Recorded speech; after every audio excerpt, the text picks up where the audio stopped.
அன்பு நேயர்களுக்கு கனிவான வணக்கம். நடுநாட்டில் வெற்றி யாருக்கு? மொத்தம் உள்ள 5 தொகுதிகளில் திமுக 4 தொகுதிகளையும் அதிமுக 1 தொகுதியையும் கைப்பற்றுகின்றது. பாரதிய ஜனதா கட்சி, நாம் தமிழர் கட்சி 1 தொகுதியை கூட கைப்பற்றவில்லை. நடு மண்டலம் எனப்படக்கூடிய நடுநாடு விழுப்புரம், கள்ளக்குறிச்சி, கடலூர், திருவண்ணாமலை, சேலம், நாமக்கல் போன்ற பகுதிகளை உள்ளடக்கியது. சேலம், நாமக்கல் போன்ற பகுதிகளை கொங்கு நாட்டோடு பார்த்துவிட்டோம். தற்பொழுது விழுப்புரம், கள்ளக்குறிச்சி, கடலூர், சிதம்பரம், பெரம்பலூர் ஆகிய தொகுதிகளை நாம் காணலாம். 18வது மக்களவைத் தேர்தலானது ஏப்ரல் மாதம் 19ஆம் தேதி தமிழகத்தில் ஒரே கட்டமாக நிறைவு பெற்றது. இதில் மண்டல வாரியாக ஒவ்வொரு மண்டலத்திலும் அதிக இடங்களை கைப்பற்றி வெற்றி பெறக்கூடிய கூட்டணி எது என்று பார்த்து வருகிறோம். அந்த அளவில் நாம் ஏற்கனவே தலைநகர் சென்னையில் உள்ள 3 தொகுதிகள், வடக்கு மண்டலம், கொங்கு மண்டலம், டெல்டா மண்டலம், தெற்கு மண்டலம் போன்றவற்றை பார்த்துவிட்டோம். தற்பொழுது நடுமண்டலத்தில் உள்ள தொகுதிகளை நாம் காணலாம். விழுப்புரம் தனி தொகுதி. இங்கு திமுக கூட்டணியில் இடம்பெற்றுள்ள விடுதலை சிறுத்தைகள் கட்சியின் பொதுச் செயலாளரான துரை ரவிக்குமார் அவர்கள் போட்டியிடுகிறார்கள். இவரே ஏற்கனவே இக்கட்சியின் சார்பில் இத்தொகுதியில் போட்டியிட்டு வெற்றி பெற்று சிட்டிங் எம்பியாகவும் இருந்து வருகிறார். இவரை எதிர்த்து அதிமுகவின் சார்பில் பாக்கியராஜ் அவர்களும், பாரதிய ஜனதா கட்சியின் கூட்டணியில் உள்ள பாட்டாளி மக்கள் கட்சியின் சார்பில் முரளி சங்கர் அவர்களும், நாம் தமிழர் கட்சியின் சார்பில் இயக்குனர் களஞ்சியம் அவர்களும் போட்டியிடுகிறார்கள். விழுப்புரம் நாடாளுமன்ற தொகுதியில் உள்ள மொத்த வாக்காளர்கள் 14,94,259. பெண் வாக்காளர்கள் 7,53,638. ஆண் வாக்காளர்கள் 7,40,412.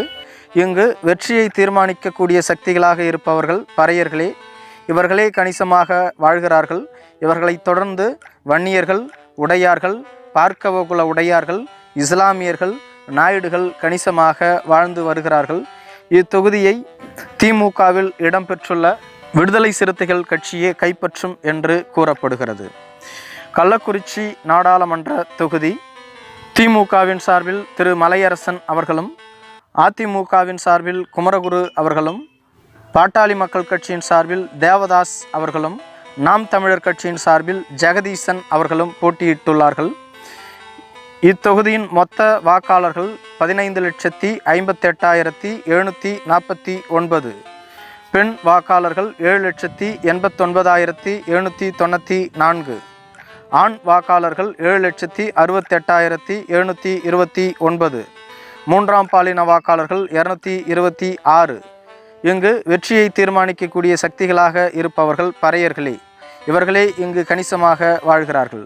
இவர்களை தொடர்ந்து கணிசமான அளவு வன்னியர்கள், உடையார்கள், பார்க்கவகுல உடையார்கள், கொங்கு வேளாள கவுண்டர்கள், அருந்ததியர்கள் வசித்து வருகிறார்கள். இத்தொகுதியில் அதிமுகவே வெற்றி பெறும் என்று கூறப்பட்டுள்ளது. அதிமுகவின் சார்பில் இங்கு குமரகுரு அவர்கள் போட்டியிட்டுள்ளார்கள். திமுக 2வது இடத்தை பெறும் என்று கூறப்படுகிறது. கடலூர் நாடாளுமன்ற தொகுதி. திமுக தனது கூட்டணி கட்சியான காங்கிரஸ் கட்சிக்கு இந்த தொகுதியை ஒதுக்கியிருந்தது. காங்கிரஸ் கட்சியின் சார்பில் ஆரணி எம்பியான திரு விஷ்ணு பிரசாத் அவர்கள் போட்டியிடுகிறார்கள்.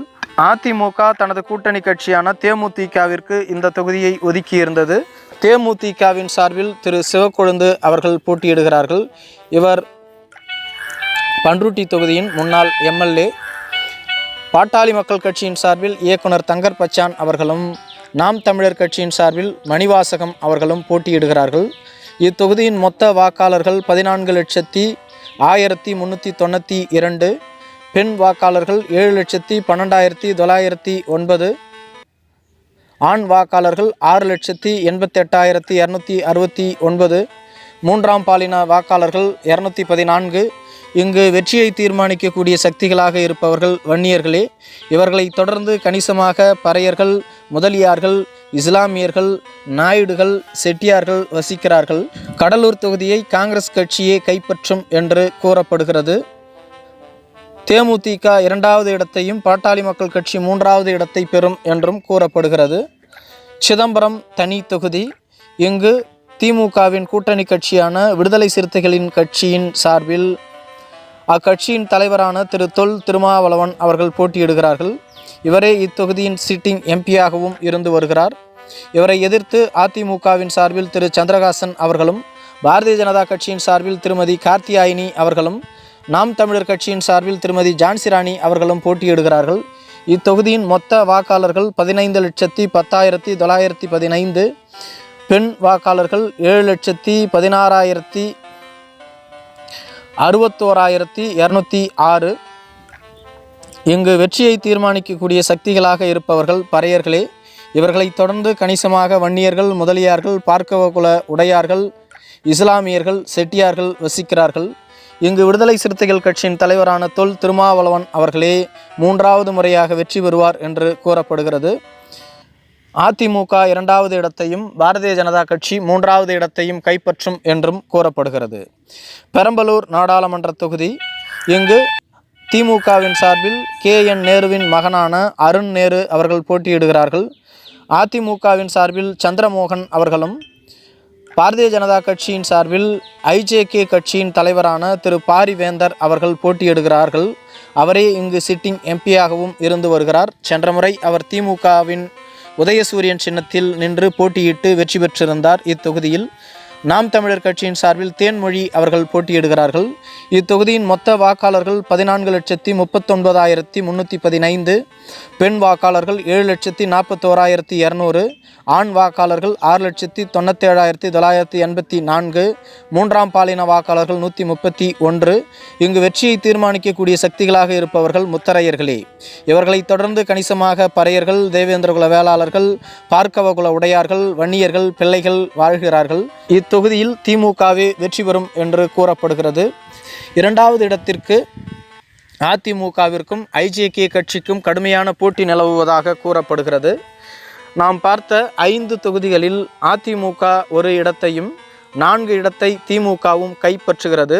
பாரதிய ஜனதா கட்சி, நாம் தமிழர் கட்சி ஒரு தொகுதியை கூட கைப்பற்றவில்லை. அதே சமயத்தில் நாம் தமிழர் கட்சிக்கு இப்பகுதியில் அதிக வாக்கு வங்கி உள்ளதாக கூறப்படுகிறது. நன்றி.